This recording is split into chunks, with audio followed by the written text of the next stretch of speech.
Today we are checking out a couple brand new WE Knife Co models. Now, I really like this first one, but I have to admit the second one is by far my favorite. So make sure you stay tuned to check out the second one. Right now, I'm probably at Blade Show while you guys are watching this. When this is released, I obviously filmed it before I left. This is the WE Knife Co Swordfish, and it is designed by Neeves. Now, this comes in 4 different versions. This one's got to be the heaviest version because it is full titanium. The overlay is a lightning anode titanium. My light, for some reason, isn't allowing it to pick up the colors. I'm sure I'm throwing you guys up some B-roll right now looking at it, but it's gorgeous, it's beautiful. But there is fat carbon versions, regular carbon fiber. I think there's a copper carbon fiber. And it is rolling in 20 CV super steel, exactly what WE Knife Co usually runs their premium knives in, or always runs their premium knives in.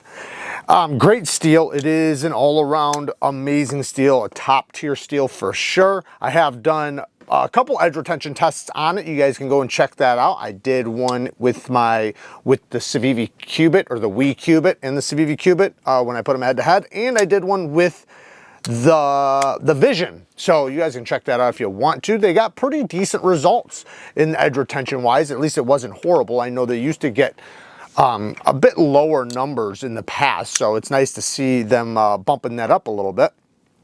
This is a drop point Tonto. So it has a drop point with a Tonto. A what? A Dronto. It's a Dronto, yeah. The secondary tip is not very pokey. What? Say trop point. Trop point? Yeah. Trop point. The trop point has a very subtle secondary tip, but you know, it's there nevertheless. It is a flat grind, so it is not a dual grind. I mean, it is a dual grind, but it's a dual flat grind. Now, it's a drat grind. It's a drat grind, yeah.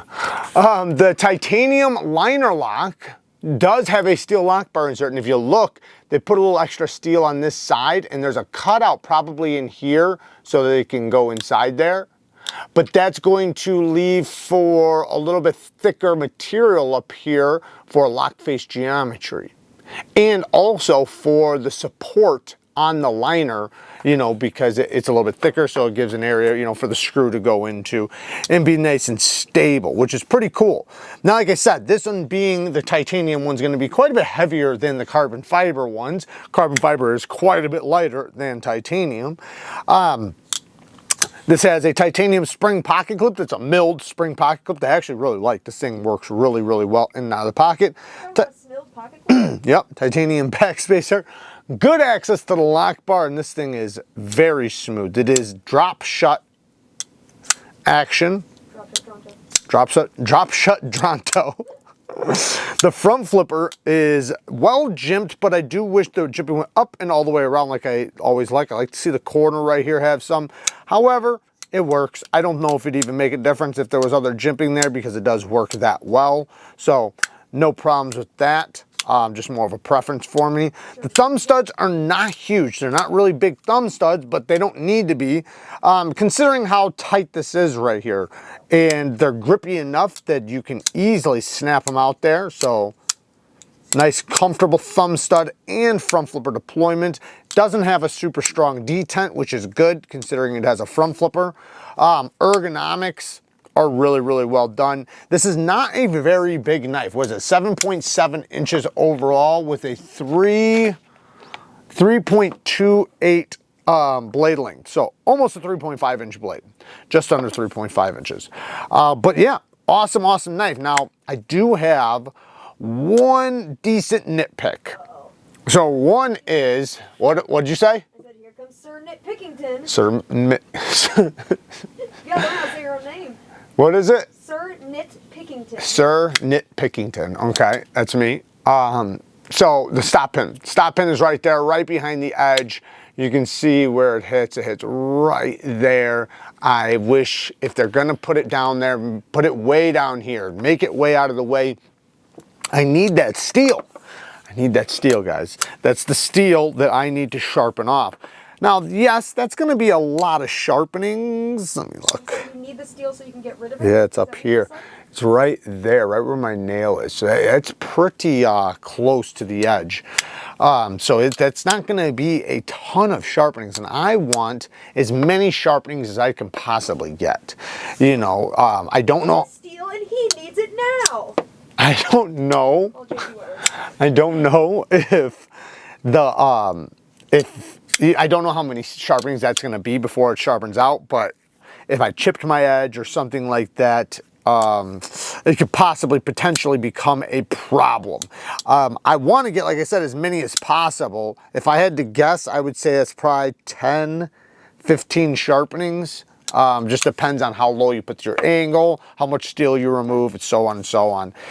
Other than that, I don't really have anything else. TA hardware all the way around. I like the build. I like the action. Good access to the lock bar. Beautiful deployments. So all in all, it's a really cool knife. I just really wish they would stop with the stop pins right behind the edge. If you're going to put them back here, move them so that... Okay, so that is the open and closed stop pin. Maybe there should be a different one for one of the two so that they can be moved. Now, the second one, like I said, is by far my favorite of the two. I like this one a lot, like a lot, like a lot. There's 5 versions of this, and the name of this is the ZIZZIT. The ZIZZIT, yes. Sounds like an infomercial for scissors. Yep, the ZIZZIT. Try this ZIZZIT, only $29.99. And the SHARPENING is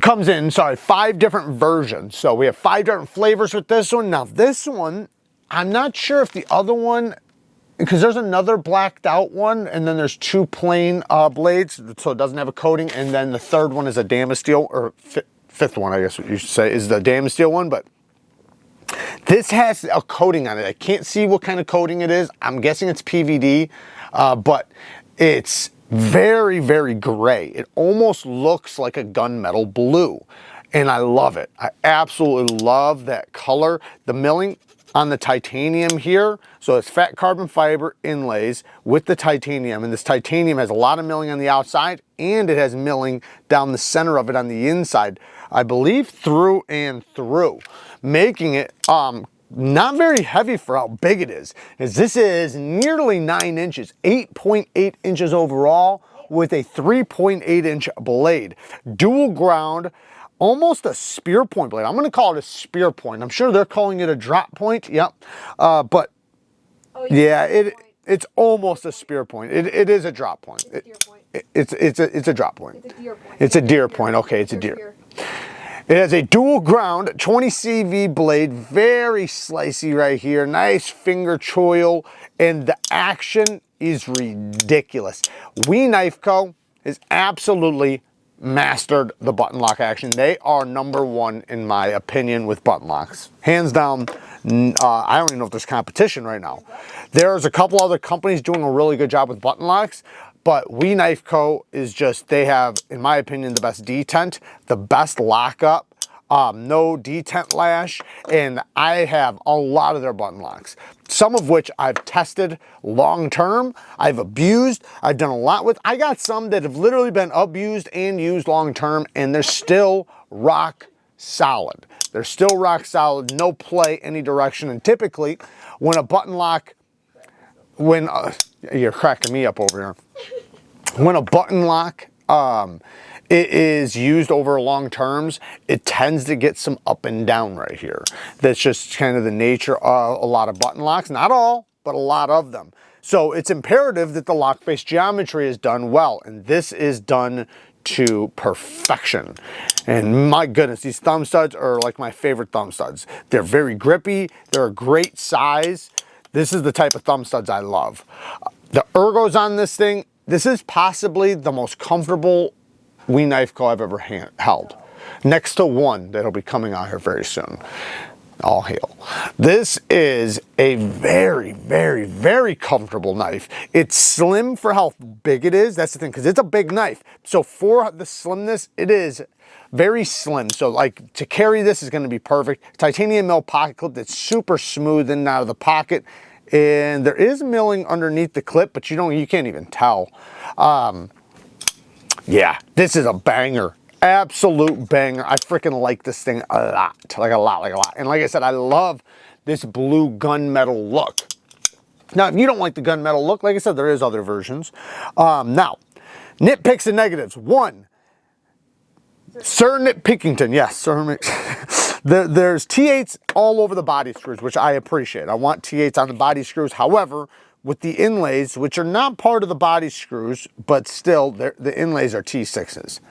I'd prefer just T8s all the way around the board. It does look like it has quite a bit of hardware. I don't mind that. Some people might. Some people like the nice clean look with no hardware, which I do too. But I also like a lot of hardware in some cases too. It just kind of looks more robust and more built out. You can hear how deep that milling is. So the next thing, stop pin again. Now this one's not as bad as the last one, but it's still in the thinness of the blade. Where is it? Let me find it. Oh wow, maybe it's a little closer than I thought. So it's about right there. At the very least, move it back to like here or something in the thicker part, or like right here, right where my nail is, in the thicker part. Because right here, I don't know how many sharpenings that's going to be. It's going to be quite a few sharpenings, a lot of sharpenings, but it still is possible. And that's the problem I have, because like I said, I want as many as I can possibly get. I do not want to ever run into a point of which I can't sharpen my knife anymore due to it not being able to close. Hey baby. Yes. Is it kind of like having a structured settlement? Or like structured steel and you need it now? Yeah, just like that. Yes. Yes. I knew it. I don't even know if they could hear you. Oh, that was for you. That was for me? That was just for you. So 20 CV, we already talked about that. I do like the steel. I think it is one of the most well-rounded steels for pocket knives, as long as it's heat treated well. We do see some companies not doing as good as some other ones, so you know, it is hit or miss depending on the companies. But I gotta be honest, I am getting bored of it. I would love to see We Knife Co. perfect another steel to throw in their arsenal. I think it would massively I think it'd increase their sales, because I think some people are just kind of done with M390 and 20 CV at this point. And technically, M390 tends to do a little bit better than 20 CV in edge retention tests. Now, I don't know why. They are basically the same exact composition, but it just does. So, but either way, I'd love to see them run some S90V, as long as they can heat treat it well. Maybe even some Magna Cut or something like that, some Van X, whatever. That'd be really awesome. Either way, even in 20 CV is still a banger steel. It's gonna hold an edge for a very long time. It's gonna take an edge really well. And they do a decent job with it. Yes, sometimes they do run it on the lower side, especially with their coated blades like this one. I think it's 59 to 61 is typically what they run it. And that just depends on if it's coated or not, because when they coat the blades, it goes down 1 to 2 points. And I know there's nothing they can do about that, unless if they ran it higher with the coated one, so that when they put the coating on it, it went to a lower, an optimal range. But I have seen recently some tested that tested like 61.8. So not too bad, right? So hopefully, we kind of hope for the better side of that. I did not do HRC tests on the ones I sharpened, but, the ones I did an edge retention test to, but maybe we'll do that in the future. Hey, can I ask a genuine question? Yeah. When you make a broad statement like is M390, or I'm sorry, if you said M390 has better edge retention than 20 CV? No, I'm saying the edge retention tests that have been done have proven to have better edge retention across the board against 20 CV. Okay, so when a statement is kind of made like that, like broadly based on tests that have been done, yeah, isn't it kind of non-consequential results? Because wouldn't that also be influenced by both like angle of the blade, if there's coating or not, HRC? Yes. All that, right? So yep. It's not really a statement on the two steels at the end of the day, is it? Yes, because it's so close? no, because there's been so many. So like you could argue that if there was only knives comparable, those, I guess what I'm asking. Yeah, so like with like similar geometry, similar angles, similar everything, it just seems to do better. There's theories to why, but and I don't want to say that as an absolute fact, but it's just it seems to be that way. But I don't know, only time will tell. If you guys like content like this, I will put some cards up on the screen for you to click on. Work hard, stay tough. Until next time, peace.